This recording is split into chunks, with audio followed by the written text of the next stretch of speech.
Hello students, आप सभी का हमारे यूट्यूब चैनल पर स्वागत है। स्टूडेंट्स, आज हम देखने चल रहे हैं अचर प्रतिचित्रण क्या होता है। Constant mapping. Constant mapping. Constant mapping क्या होता है? ये मैपिंग के सब प्रकार चल रहे हैं। कांस्टेंट मैपिंग जिसमें पहला है। कांस्टेंट मैपिंग क्या होता है? इफ माना, यदि या माना, उसका मतलब कोई, ये फंक्शन है ए टू बी, इस प्रकार ए से बी पर मैप हो, फलन है टू बी, फलन है। फलन यफ अचर कहलाता है, तब कहलाएगा जब ए के सेट, जो ए है, ये ए के प्रत्येक अवयव का बी में केवल और केवल एक ही इमेज हो, सभी के लिए एक ही इमेज। बी में केवल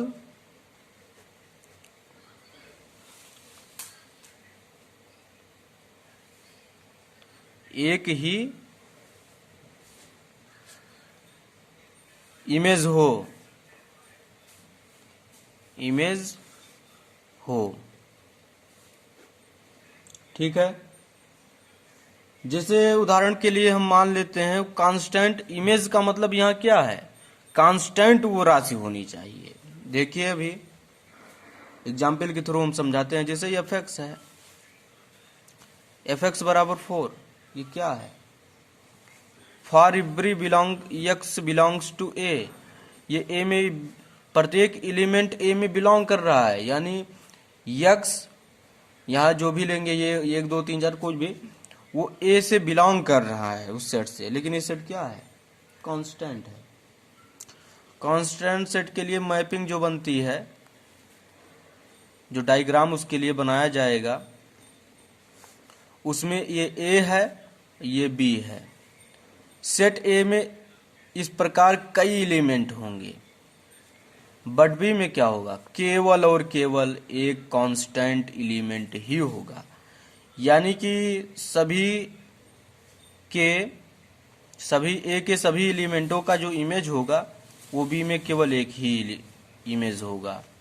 ये है कांस्टेंट मैपिंग। इसी को हम कहते हैं constant mapping.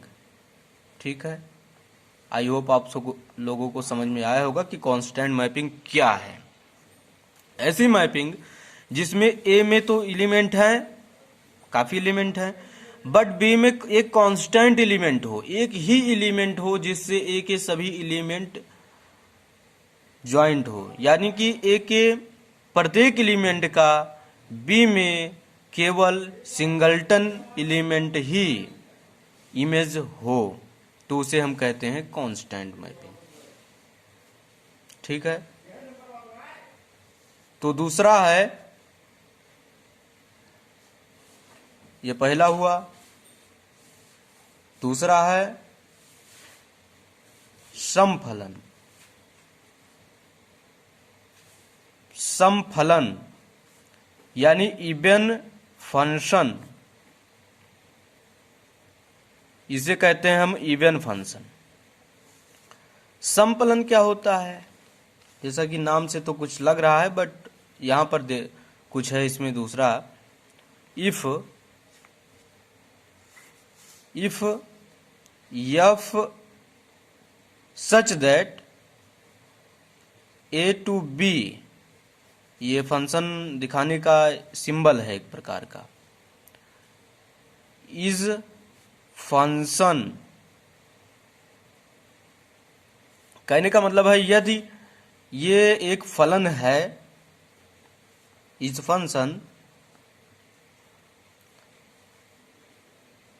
That is called even function when condition देखिए इवन का, एफ एक्स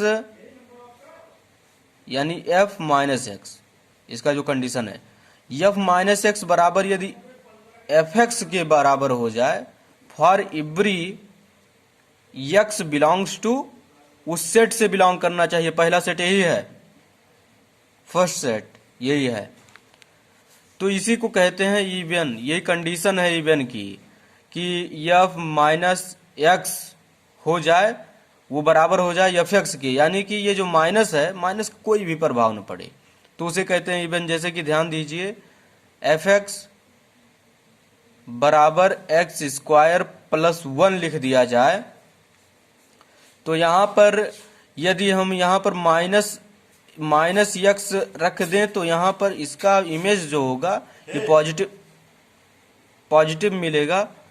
सो इसे हम इसीलिए कहेंगे कि ये एफ एक्स यहां पर डिनोट करें, एफ एक्स बराबर एफ माइनस एक्स के होगा। सो ये है इवन फंक्शन। फॉर एग्जाम्पल के लिए हम एक एग्जाम्पल यहां पर लेते हैं, यदि x बराबर, हम एक सेट लें 1 2 3, इसको यहां पर हम अप्लाई करें, एफ एक्स जो दिया गया है एफ एक्स बराबर एक्स स्क्वायर प्लस 1, तो यहां पर रखेंगे एफ 1 बराबर मिलेगा 1 प्लस 1 यानी 2। अगर यहाँ 2 रखें तब भी इसका मान हमको मिलेगा 2 का स्क्वायर 4 प्लस 1 यानी 5। इसी प्रकार 3 को भी ले सकते हैं। तो यहाँ पर यफ जो है -1 के साथ हम ले लें, यफ जो है यहाँ जो एलिमेंट है 1 -1 के साथ हम ले लें, तब भी शायद हमको ये पूर्ण रूप से ये तो यूनिवर्स है कि वही मिलेगा। जैसे हम -1 यहाँ पर अप्लाई करें, -1 का स्क्वायर प्लस 1 बराबर 2 आएगा। अब यहीं से हम कंपेयर कराते हैं। देखिए F1 पर हमने लिया तब भी हमको 2 मिला, और F-1 पर लिया हमने तब भी हमको फाइनल रिजल्ट 2 मिला। यानी यहाँ से सिद्ध होता है F1 बराबर F-1 for all 1 belongs to A. So इस प्रकार ये जो है सेटिस्फाई हुआ, इस प्रकार ये वेरीफाई हुआ कि यह यही है कि समफलन क्या होता है। समफलन वही f such that A to B, ये पहला सेट है, ये दूसरा सेट है। इस प्रकार संबंध हो, इस प्रकार के संबंध को हम फलन कहते हैं। इसको आप जानते ही हैं, जो कि हमने फर्स्ट लेक्चर में बता ही दिया है। तो ये फलन इस प्रकार है कि एफ, इसमें जो माइनस है वो पॉजिटिव बन जा रहा है। अगर यहीं पर हम कह दें एक्स क्यूब, कभी नहीं बनने वाला है। यानी एक्स क्यूब क्या है, यहाँ पर अगर हम माइनस रख दें एक्स क्यूब वाले टर्म में तो इसका मान माइनस आ जाएगा, और माइनस आने का मतलब ये हुआ कि ये सेटिस्फाई नहीं करेगा, इसका मतलब ये भी समफलन है। यानी एक्स स्क्वायर, एक्स के पावर 4, एक्स के पावर 6, एक्स के पावर 8, यानी हम यहाँ पर सम संख्याएं यदि लेते हैं घातांक में तो हमें समफलन मिलेगा। तो इस प्रकार हमने इसको एग्जाम्पल के थ्रू आपको समझाया। तो आई होप आप लोगों को क्लियर हो गया होगा कि समफलन क्या है, कांस्टेंट मैपिंग क्या है। तो आज के वीडियो में बस इतना ही। आप लोग चैनल को लाइक करिए, वीडियो को लाइक करिए, चैनल को सब्सक्राइब करिए। आज के वीडियो में बस इतना। Thank you so much for watching.